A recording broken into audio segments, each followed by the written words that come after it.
Census শুরু হচ্ছে ভারতে, আর এই সেন্সাসকে কেন্দ্র করে প্রত্যেকটি জেলার থেকে কিন্তু শুরু হয়ে গেছে বিভিন্ন সাংবাদিক সম্মেলন, এবং এর পেছনের কারণ হচ্ছে সেন্সাসে প্রত্যেকের অংশগ্রহণ।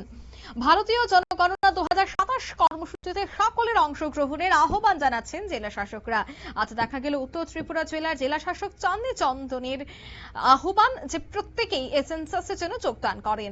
17 থেকে 31 জুলাই ডিজিটাল পদ্ধতিতে অংশগ্রহণের এই আবেদন তিনি জানিয়েছেন। এবারে জনগণনায় প্রথমবারের মতো সুযোগ রাখা হয়েছে নির্ধারিত অনলাইন পোর্টাল বা মোবাইল অ্যাপের মাধ্যমে সাধারণ মানুষ নিজের এবং পরিবারের তথ্য নিজেরাই পূরণ করতে পারবেন। এতে জনগণনার কাজ আরো দ্রুত, স্বচ্ছ, নির্ভুল হবে। কি বলছেন জেলা শাসক চাঁদনী চন্দন, শোনাবো। आप भी रेडी है? नहीं, उनका प्रिपरेशंस और अभी नेक्स्ट स्टेप्स क्या होगा वो बताने के लिए आज हम लोग ये प्रेस मीट बुलाया है। हमारा डिस्ट्रिक्ट में 970 सेंसस फंक्शनरीज है जिन लोगों को हम लोग रजिस्टर किया है और ट्रेनिंग भी दिया है।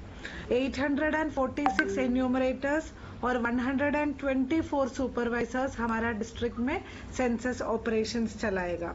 इधर सेंसस का एक इम्पॉर्टेंट स्टेप होता है हाउस लिस्टिंग ब्लॉक्स बनाना। तो इधर हम लोग हाउस लिस्टिंग ब्लॉक्स ऑलरेडी बनाया है, उसको फ्रीज किया है, उसको जियो टैग भी किया है। और अभी जो डिस्ट्रिक्ट में सेंसस चलाने के लिए एक डेडिकेटेड डिस्ट्रिक्ट सेंसस सेल हमारा ऑफिस में है। टेक्निकल असिस्टेंस और सपोर्ट स्टाफ भी हम लोग सॉफ्टवेयर थ्रू अपॉइंट किया है। तो ट्रेनिंग प्रोग्राम के बारे में बताएगा तो चार्ज वाइज ट्रेनिंग प्रोग्राम्स होता है हमारा डिस्ट्रिक्ट। আপনারা শুনলেন ডিস্ট্রিক্টে কতজন কাজ করবেন সেন্সাসে এবং কতজন সেখানে যুক্ত রয়েছেন, সবটা বিষয় নিয়ে কিন্তু তিনি আলোচনা করেন। মূলত ভারতীয় জনগণনা 2027 উপলক্ষে উত্তর ত্রিপুরা জেলা শাসকের এই সাংবাদিক সম্মেলনে সামাজিক, অর্থনৈতিক এবং জনতা ভিত্তিক তথ্য সংগ্রহ করা সহ ভবিষ্যতে উন্নয়নমূলক প্রকল্প গ্রহণের গুরুত্বপূর্ণ ভূমিকা পালন করবে বলেও তিনি জানান।